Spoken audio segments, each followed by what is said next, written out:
Okay, this is the very first step in the entire process, and it is by far the most important.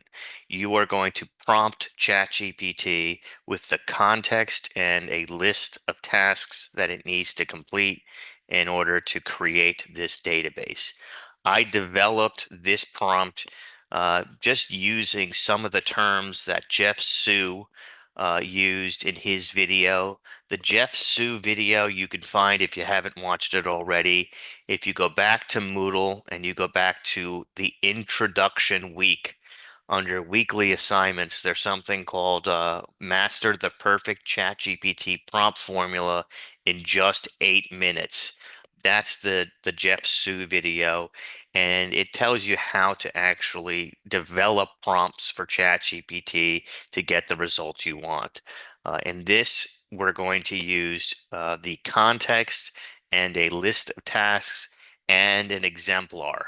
You can copy and paste what we have here right into ChatGPT, or you can type it out on your own. You can do whatever you want.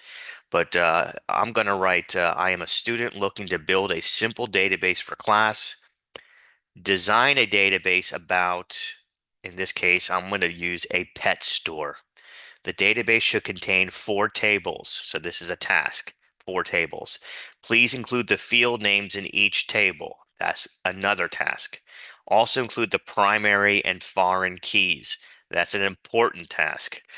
The database will be built using Microsoft Access, so use Microsoft terms.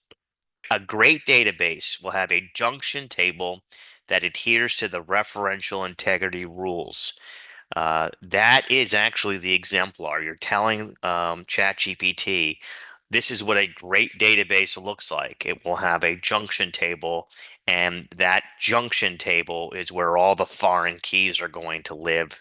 And if you did it correctly and we populate this database with data, we will have no problems with referential integrity. This is kind of 2 or 3 steps ahead. This may sound confusing, but believe me, if you write a great database will have a junction table that adheres to referential integrity rules, ChatGPT knows what you're talking about, even if you don't. So once the tables are created and I'm happy with them, we will fill the tables with sample data later. These tables should be easily copied and pasted into Excel or downloaded as a CSV file. I don't know what version or what pay version you have with ChatGPT. There are, I think, 3 different levels. There's the fully paid, there's the I've created an account but have not paid, and then there's the I am just a stranger using ChatGPT. And all 3 of those levels have different features.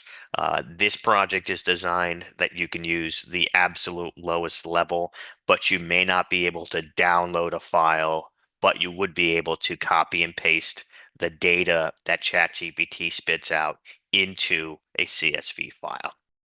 I'm going to copy and paste this right into ChatGPT. Again, you can do the same off of the slide deck, or you can type your own prompt in. Just make sure you kind of hit all these points. Now that we're back in ChatGPT, I just pasted my prompt and I'm going to, or before I hit enter, I just want to point out I'm using the absolute free version, not the paid version, not the login and create an account version. This is the absolute complete stranger using ChatGPT. I just want to show you how powerful this could be, even if you don't have an account. So I just pasted my prompt in here. I'm using pet store as my topic, and here is the output. Okay, now in this output, we have a pets table, a stores table, a customers table, and a sales table. And then it further goes on to tell you how these tables interact with one another. And it even gives you the simple CSV friendly format on how to copy and paste the code into the CSV. But before we do that, let's go on to the next step. It already did something, and I'm not sure if I'm happy with it. So let's take a look at the next step.